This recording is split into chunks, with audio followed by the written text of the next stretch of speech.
So magandang araw kabayan. Sa video nito pag-uusapan pa natin, ibibigay pa natin yung atin pong current na top 10 free agents list kabayan. You will be very shocked. Grabe kadapit po. Grabe kalalim mga ating top 10 ngayon. So hindi pa nakasubscribe ba, pindot naman po yung subscription button. Let's start po kabayan with this statement by Boss Nobado, stating nga po na itong Cebu Classic ay meron na naman pong issue sa pagdating po sa pagbibigay po ng sweldo kabola.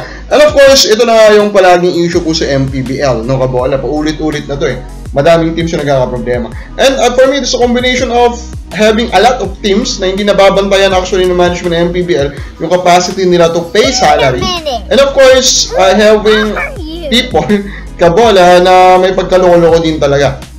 So, what we hope now is, of course, mabayaran yung mga players na hindi nababayaran. Of course, remember that Greg Slaughter, kabola, no, humindi dito at mukhang nakaiwas siya sa isang problema. Pero sana si Greg Slaughter, may isipan niya talaga bumalik po dito po sa PBA. Kasi I still believe na pang PBA po ang isang Greg Slaughter, kabola. Now, grabe pa si, Pajardo, no? Kabola, sobrang humble. Siya mismo nagsabi, kabola, dito po kay coach nila kabola na pamanatilihin sa game si Moala Tautua. And paulit-ulit ko yung sinasabi, alam mo naman kabola kung matagal ka na dito po sa atin pong page at sa atin pong video channel kabola, Mo Tautua is a starting caliber center. He is a top 10 center in the league kabola. And of course, Pajardo kasi yan. So, mahirap naman talaga yung decision for Coach Leo Austria. Pero again, hindi rin mali na bigyan po ng mahabang minuto in exchange po for sitting Pajardo, itong si Moala Tautua. Kasi again, he is a top 10 center po sa PBA. Comments muna tayo ng mga fans. Nestor Abando, ang palitan coach di yung player. Tagal na ng player na yan sa Mags.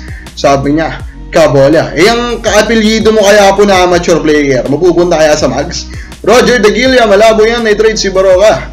Then mas magaling, ayan, pagpapalit ninyo si Baroka, sabi niya kabola.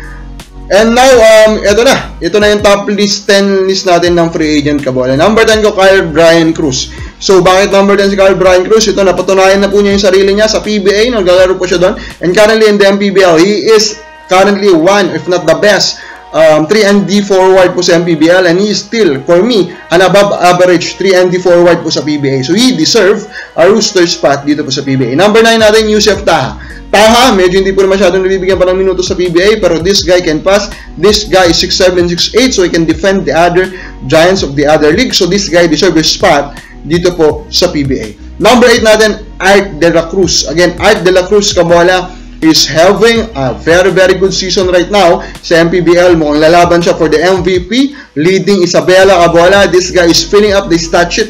This guy is legit nung naglalaro ko siya PBA. Ang biggest issue niya is injury kabola. So, if that's the issue and yung skills nandun pa rin, this guy deserve another shot. Number 7 natin, LA Tenorio. Still, this guy is an unrestricted free agent kabola. Any team can actually give him an offer and he can actually accept it. Pero of course, naman natin, may pag-uusap na yan with Ginebra. Pero malay mo lang, di ba? Malay mo lang. Number 6 natin, Dave Ildefonso. Ildefonso is currently proving that he is deserving top 6 pick in the most recent draft. Ildefonso, of course, yung rights na nasa Northport. Pero baka lang, di ba? Baka lang makausap ng maayos si Northport at pagbigyan nila at trade na po si Dave Ildefonso. Number 5 natin, Andrew Serrano. Kakampi po siya ni Ildefonso ngayon sa Abra kabola. And Serrano is proving to be that guy pa din.